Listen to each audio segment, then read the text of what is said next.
गौरी पुत्र गणेश भगवान की जय। श्री शिवाय नमस्तुभ्यम। प्रिय भक्तजनों, सोमवार का दिन भगवान शिव को समर्पित है। इस दिन लोग भगवान शिव के लिए व्रत रखकर पूरे दिन भूखे रहकर भगवान शिव को प्रसन्न करने की कोशिश करते हैं। जो व्यक्ति सोमवार के दिन पूजा करते हैं उन्हें मनोवांछित फल अवश्य मिलता है। सोमवार व्रत के दिन भगवान शिव के पूजन के पश्चात सोमवार व्रत की कथा पढ़नी अथवा सुननी चाहिए, क्योंकि इसके बिना यह व्रत अधूरा माना जाता है। तो आइए हम सुनते हैं सोमवार व्रत की कथा। तो आप सभी भक्तजन इस कथा को पूरी श्रद्धा, ध्यान पूर्वक और प्रसन्न चित्त मन से सुनिए। तो आप सभी प्रेम से बोलिए, श्री उमापति शंकर भगवान की जय, सर्वदेवी देवता की जय। एक बार की बात है, माता पार्वती शिवजी को पति रूप में प्राप्त करने के लिए घोर तप कर रही थी और उनके तप को देखकर देवताओं ने शिवजी से देवी की मनोकामना को पूर्ण करने की प्रार्थना की। तब शिवजी ने माता पार्वती जी की परीक्षा लेने सप्त ऋषियों को भेजा और सप्त ऋषियों ने शिवजी के सैकड़ों अवगुण गिनाए, परंतु पार्वती जी को महादेव के अलावा किसी और से विवाह मंजूर नहीं था। भक्तजनों, विवाह से पहले सभी वर अपनी भावी पत्नी को लेकर आश्वस्त होना चाहते हैं। इसीलिए भगवान शिवजी ने स्वयं भी पार्वती जी की परीक्षा लेने की ठानी और भगवान शंकर प्रकट हुए और पार्वती जी को वरदान देकर अंतर ध्यान हुए। इतने में पार्वती माता जहाँ तप कर रही थी, वहीं पास में तालाब में मगरमच्छ ने एक लड़के को पकड़ लिया और लड़का जान बचाने के लिए चिल्लाने लगा। माता पार्वती जी से उस बच्चे की चीख सुनी नहीं गई और द्रवित हृदय होकर वह तालाब पर पहुंची तो देखती है कि वह मगरमच्छ लड़के को तालाब के अंदर खींचकर ले जा रहा है। तब लड़के ने देवी को देखकर कहा, मेरी ना तो माँ है, ना बाप, ना कोई मित्र, माता आप मेरी रक्षा करें। तब पार्वती जी ने कहा, हे मगरमच्छ, इस लड़के को छोड़ दो। तब मगरमच्छ बोला, दिन के छठे पहर में जो मुझे मिलता है उसे अपना आहार समझकर स्वीकार करना मेरा नियम है और ब्रह्मदेव ने दिन के छठे पहर इस लड़के को भेजा है, मैं इसे क्यों छोड़ूं? तब पार्वती जी ने विनती की,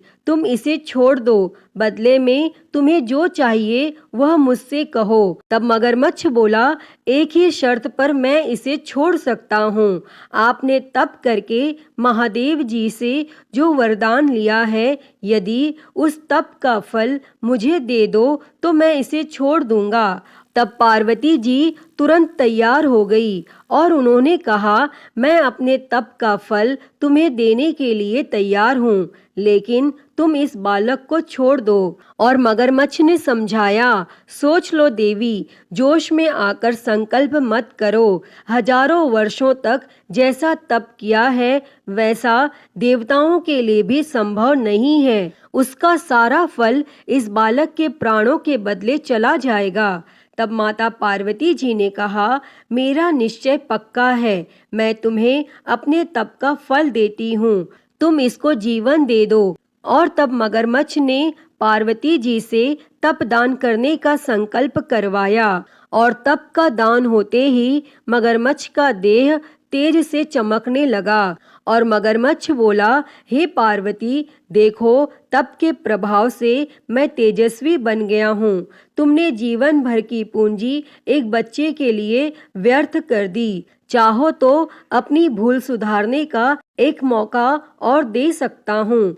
तब पार्वती जी ने कहा, हे ग्राह, तब तो मैं पुनः कर सकती हूँ, किंतु यदि तुम इस लड़के को निगल जाते तो इसका जीवन वापस नहीं मिल सकता था। और देखते ही देखते वह लड़का अदृश्य हो गया और मगरमच्छ भी लुप्त हो गया। तब पार्वती जी ने विचार किया, मैंने तब तो दान कर दिया है और अब पुनः तप आरंभ करूंगी। और पार्वती जी ने फिर से तप करने का संकल्प लिया। तब भगवान सदाशिव फिर से प्रकट होकर बोले, पार्वती भला अब क्यों तप कर रही हो? तब पार्वती जी ने कहा, प्रभु मैंने अपने तप का फल दान कर दिया है।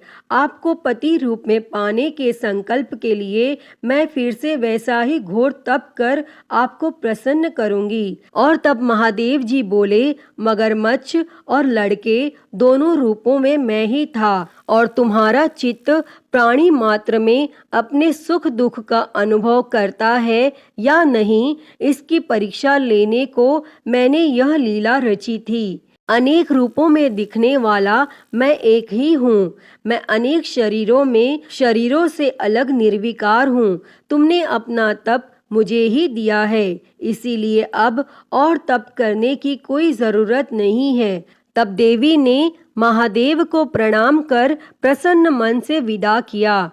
तो सभी प्रेम से बोलिए, शंकर पार्वती भगवान की जय।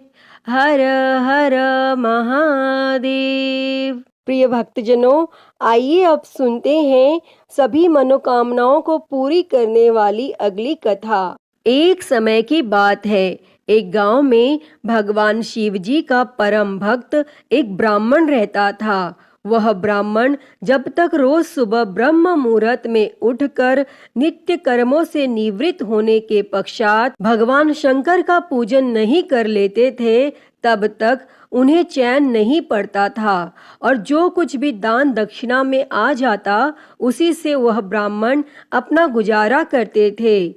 और दयालु इतने थे कि जब भी कोई जरूरतमंद मिल जाता तो अपनी क्षमता के अनुसार उसकी सेवा जरूर करते थे। और इस कारण शिवजी के परम भक्त ब्राह्मण देवता गरीबी का जीवन व्यतीत कर रहे थे। और ब्राह्मण की इस दानी प्रवृत्ति से उनकी पत्नी उनसे चिढ़ती तो थी, किंतु उनकी भक्ति परायणता को देख उनसे अत्यधिक प्रेम करती थी। इसीलिए वह कभी भी उनका अपमान नहीं करती थी और साथ ही अपनी जरूरत का धन वह आस पड़ोस में मजदूरी करके जुटा लेती थी। एक समय ऐसा आया जब मंदिर में दान दक्षिणा कम आने लगी, जिससे उन पंडित जी को आर्थिक तंगी का सामना करना पड़ा और घर की मूल आवश्यकताओं की पूर्ति नहीं होने के कारण ब्राह्मणी दुखी रहने लगी। और इसी तरह दिन बीतने लगे। एक दिन महाशिवरात्रि का दिन आया और उस दिन भी पंडित जी हमेशा की तरह ब्रह्म मुहूर्त में उठकर नित्य कर्मों से निवृत्त होने के लिए नदी की ओर चल दिए।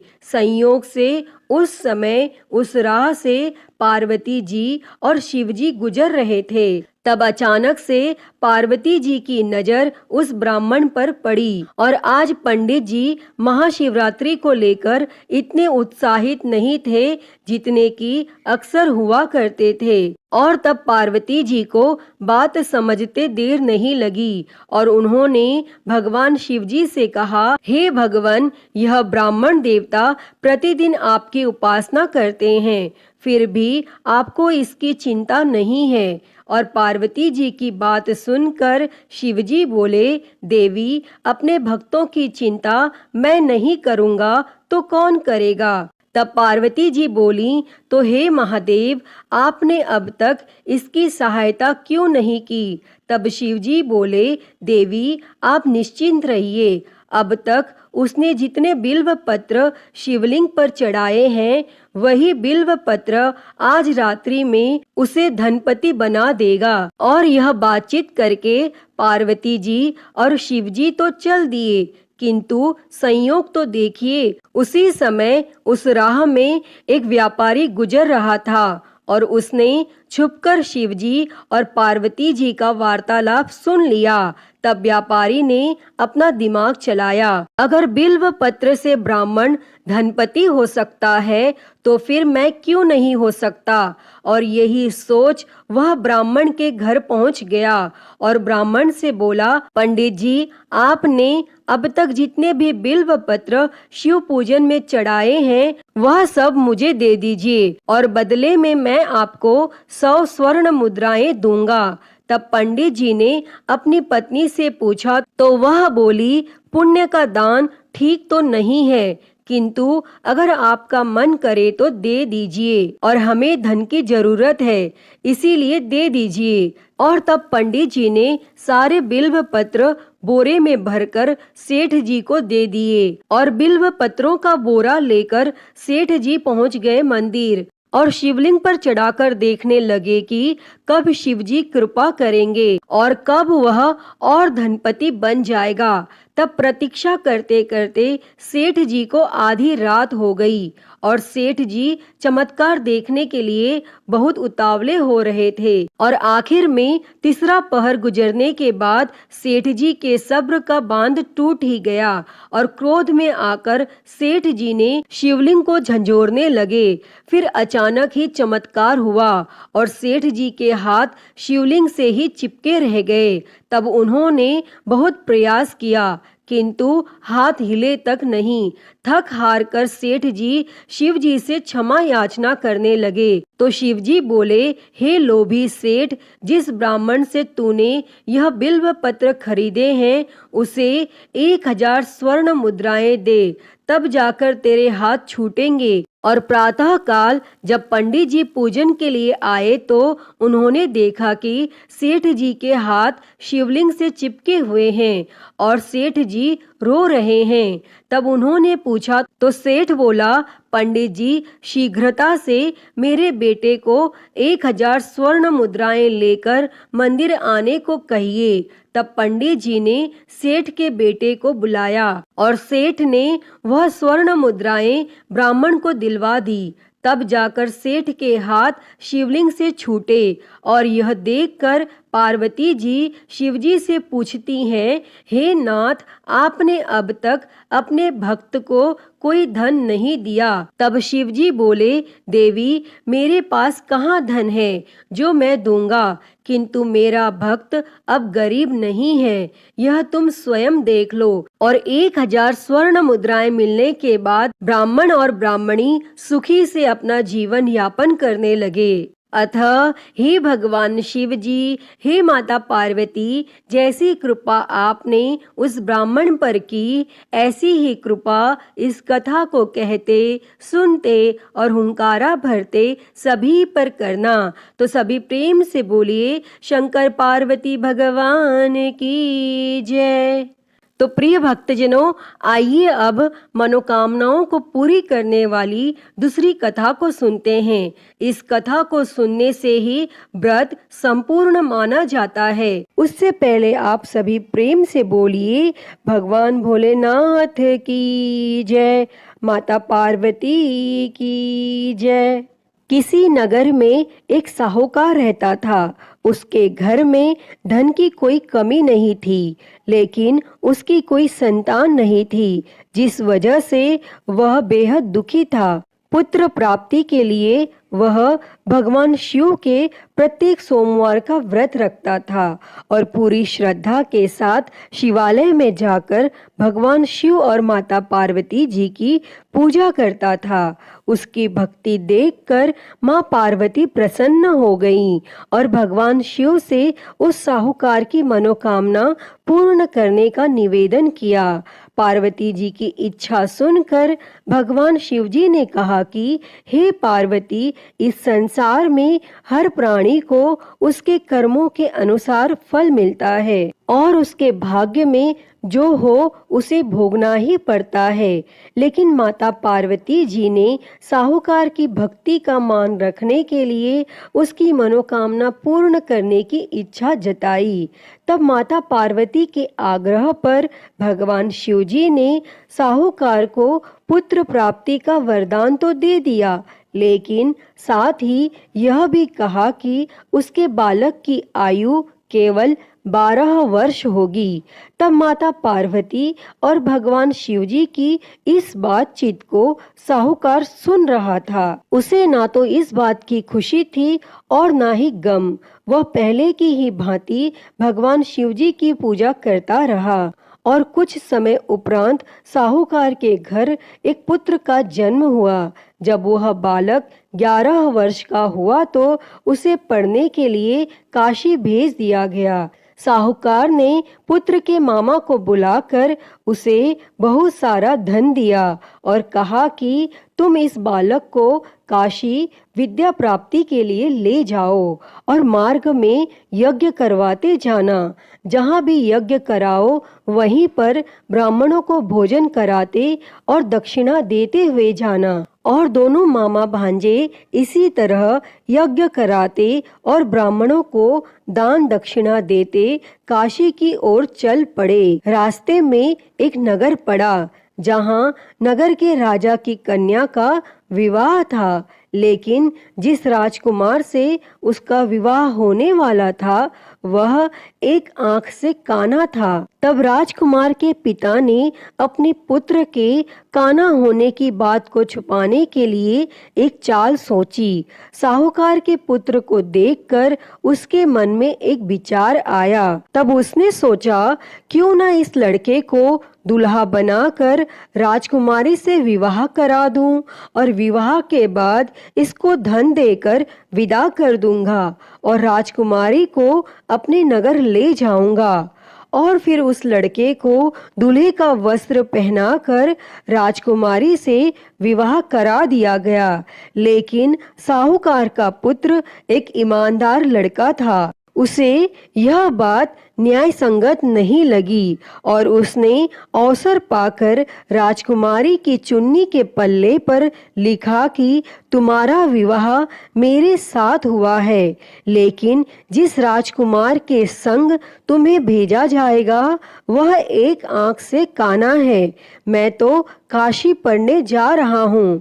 तब राजकुमारी ने चुन्नी पर लिखी बातें पढ़ी तो उसने अपने माता पिता को यह बात बताई। तब राजा ने अपनी पुत्री को विदा नहीं किया और फिर वह बारात वापस चली गई।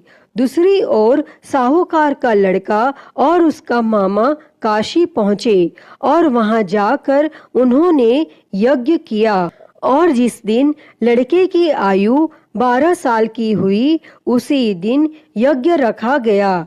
लड़के ने अपने मामा से कहा कि मेरी तबीयत कुछ ठीक नहीं है।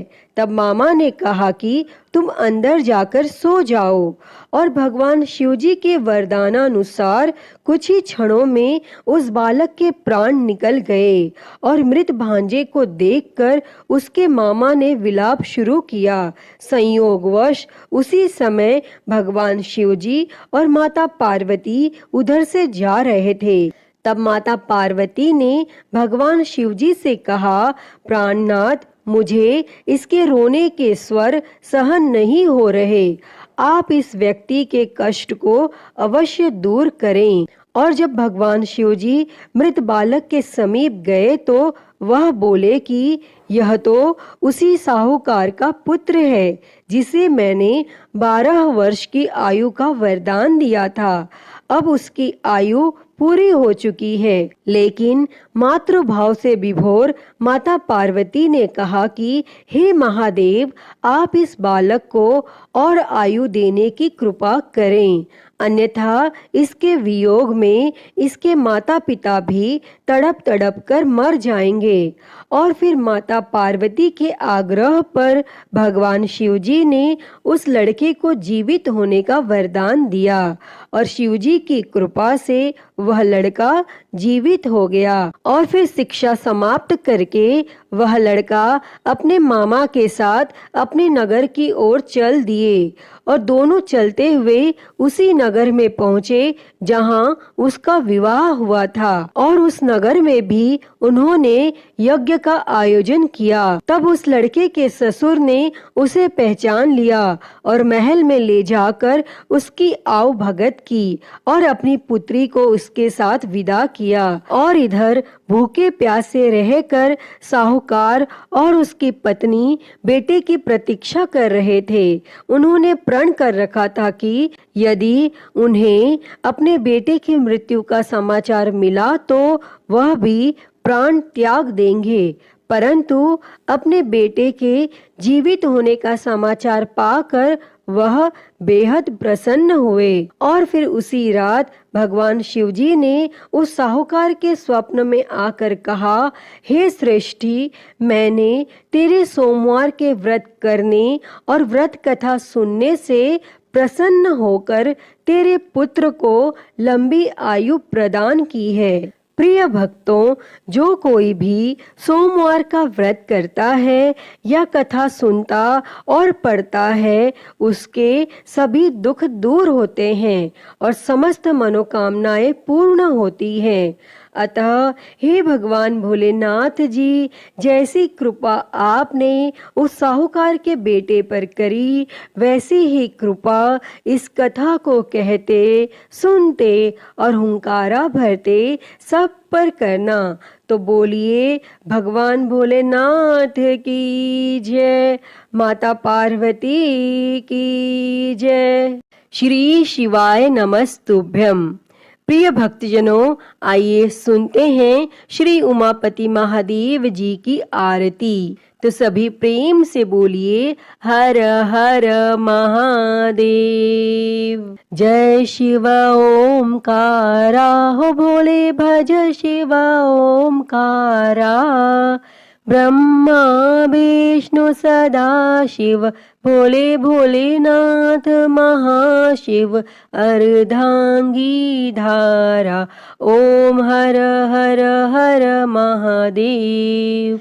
एकानन चतुरानन पंचानन राजे, हो भोले पंचानन राजे।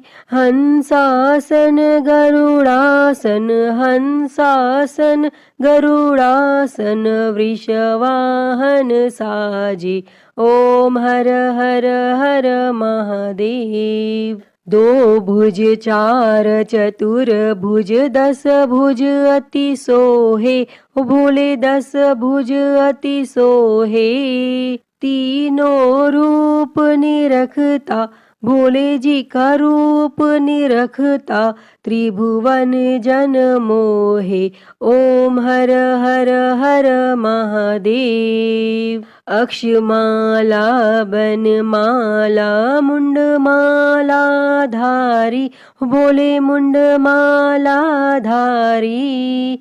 चंदन मृग मद सोहे, चंदन मृग मद सोहे। भोले शुभकारी, ओम हर हर हर महादेव।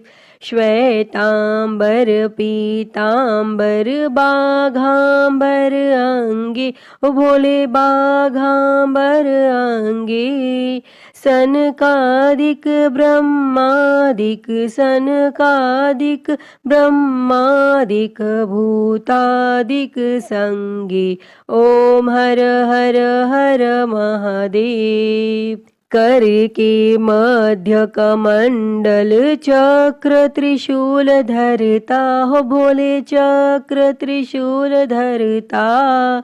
जग करता जग भरता, जग करता जग भरता। जग संहार करता, ओम हर हर हर महादेव। ब्रह्मा विष्णु सदा शिव आजीवन एका, हो बोले जानत अविवेका। प्रणव अक्षर के मध्य, ओम अक्षर के मध्य। ये तीनों एका, ओम हर हर हर महादेव। काशी में विश्वनाथ विराजे नंदी ब्रह्मचारी, हो बोले नंदी ब्रह्मचारी। नित उठ दर्शन पावत, रुचि रुचि भोग लगावत, महिमाति भारी। ओम हर हर हर महादेव। त्रिगुण स्वामी जी की आरती जो कोई नर गावे, हो बोले जो कोई नर गावे। कहत शिवानंद स्वामी, जपत हलाहल स्वामी, सुख संपत्ति पावे। ओम हर हर हर महादेव। जय शिव ओमकारा, हो भोले भज शिव ओमकारा। ब्रह्मा विष्णु सदा शिव, भोले भोलेनाथ महाशिव, अर्धांगी धारा। ओम हर हर हर महादेव। ओम हर हर हर महादेव। अच्युतं केशवं राम नारायणं, कृष्ण दामोदरं वासुदेवं हरे। श्रीधरं माधवं गोपिका वल्लभं, जानकी नायकं श्रीरामचन्द्रं भजे। हरे राम राम राम हरे हरे, हरे कृष्णा कृष्णा कृष्णा हरे हरे, हरे राम राम राम हरे हरे, हरे कृष्णा कृष्णा कृष्णा हरे हरे। बोलिए भगवान श्री रामचंद्र जी की जय। वृंदावन बिहारी लाल की जय। काशी विश्वनाथ महादेव की जय। श्री गणेश जी महाराज की जय। माँ भगवती की जय। धर्म की जय हो, अधर्म का नाश हो, प्राणियों में सद्भावना हो, विश्व का कल्याण हो, गौ हत्या बंद हो, गौ माता की सेवा हो, विश्व में शांति हो। ओम शांति शांति शांति ही। ओम नमः शिवाय, नमो नीलकंठाय।